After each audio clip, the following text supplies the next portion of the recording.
What's happening, filmmaking homies? It's your boy Cody Blue, and in today's video, we're gonna talk all about ND filters.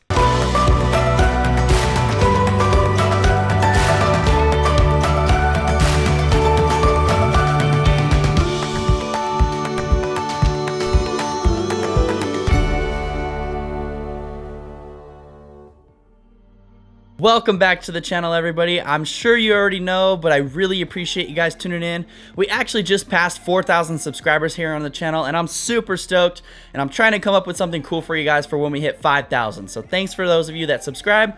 But in today's video, we're going to talk all about neutral density filters. Now, this video is going to be geared more towards our beginner videographers. Sometimes I forget I do have a lot of beginners here on the channel that really don't know a whole lot about cameras and neutral density filters and all the different techniques. And a lot of you guys were asking questions on my how to expose S-Log2 video about neutral density filters. So I figured I would backtrack a little bit and kind of explain what are neutral density filters, why do we use them, and how do they improve our videos. So I'm hoping to make this a short and sweet video today, but we are going to give you just a quick crash course on neutral density filters. So basically, ND filters are these little round filters. They come in different sizes, and we use them to help change the exposure in our videos. Basically, they act as sunglasses for our camera. When it comes to video, you may or may not know that our shutter speed should almost never change when we're shooting. So to make it simple and save some time, the shutter speed that you should shoot at when you're shooting video should be 1 over double whatever your frame rate is. So if your frame rate is 24 frames per second, your shutter speed should be 1 over 48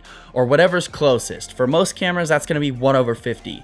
The same thing for slow motion footage. If you're shooting 120 frames per second, your shutter speed should be 1 over double 120, which would be 240, or for most cameras, 250. Again, just choose the shutter speed that's closest to 1 over double your frame rate.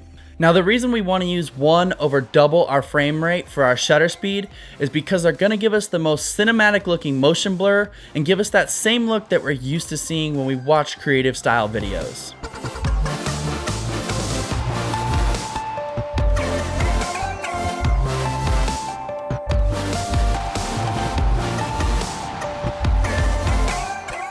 Now, there's a lot of technical aspects that go into video and filmmaking and frame rates. Basically, a video is made out of a bunch of pictures, whether that's 24 pictures or 120 pictures, and each picture has its own shutter speed, which using a slower shutter speed is going to create motion blur. But to save you guys all the details, just put your shutter speed to 1 over double your frame rate, and you'll know you're shooting at the correct shutter speed. And this is where ND filters are going to come into play. By using these appropriate shutter speeds, our image is going to be incredibly bright, especially when we're shooting in really bright lighting conditions. So what we do is we throw an ND filter on the front of our lens, and this is going to darken our image to allow us to get an appropriate exposure even when we're using slower shutter speeds. Because our shutter speed never changes, we can use an ND filter, and especially these variable ND filters, to just turn the front of our lens and make the image brighter or darker. Now, another reason we want to use ND filters is because it allows us to shoot at larger apertures when we're in brighter lighting conditions. Shooting at a larger aperture is going to give us that blurry and nice looking bokeh that we're used to seeing in cinematic videos. But the only way to use a large aperture with the appropriate shutter speed, which is 1 over double your frame rate, is to use an ND filter. Larger apertures are going to be your apertures like f1.8 and f1.4. Even though the number is smaller, your aperture is actually really big. And because your aperture is big, a lot of light is going into that aperture and hitting your sensor, which means your exposure is going to be incredibly bright. But again, we can throw an ND filter on the front of our lens while using those larger apertures, and that's going to allow us to get that nice shallow depth of field and that creamy looking bokeh that we're used to seeing in cinematic videos. Even in bright daylight, if you use an ND filter, you can still shoot with a super shallow depth of field. Now, there was a little bit of confusion in my how to expose S-Log2 video about using ND filters and still overexposing by 2 stops. But the reason we use an ND filter is, again, because we want to use that slower shutter speed, which is 1 over double our frame rate. And in settings like S-Log, we're limited to specific ISOs like ISO 800 or ISO 1600, which are going to cause our camera to let in a whole lot more light than they typically do at ISO 100 or ISO 200. So because S-Log footage has to be shot at higher ISOs like ISO 800 or 1600, we have to use an ND filter if we want to shoot at relatively large apertures like 5.6 or 3.5, especially 1.8 or 1.4.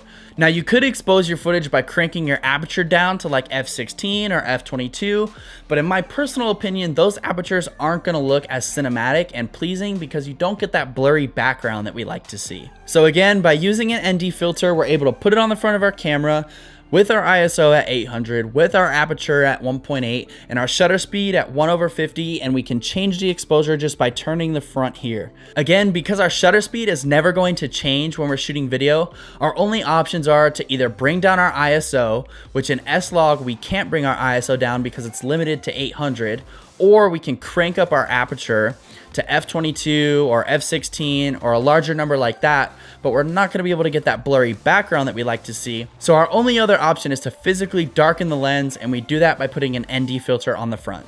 Now, hopefully this video makes sense to you guys. I just wanted to quickly give you guys a little crash course on ND filters and how they work and why do we use them. But basically, number one, we use ND filters because it allows us to shoot at slower shutter speeds, which gives us a more cinematic looking video because we get motion blur in our footage. Number two, using an ND filter allows us to shoot at larger apertures like f1.8 or f1.4, which are going to give us a really nice and blurry background that we'd like to see in cinematic videos, even if we're shooting out in bright daylight.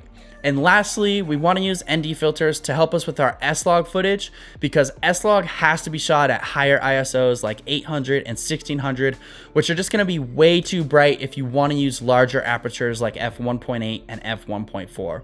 Alright guys, well that's it for me, a quick crash course on ND filters. Hopefully this video helps you guys make a little more sense out of shutter speeds and using ND filters, especially for video. I know a couple of you guys were a little bit confused in my how to expose S-Log 2 video when I started talking about ND filters. So now after this video, maybe you can go back and check out that how to expose S-Log 2 video and it'll make a little more sense to you guys. As always, if you guys have any questions or suggestions for future videos, leave them down in the comments below or send me a message on Instagram. I really appreciate you guys tuning in. Thank you so much for getting me to 4,000 subscribers, and I'll see you in the next one.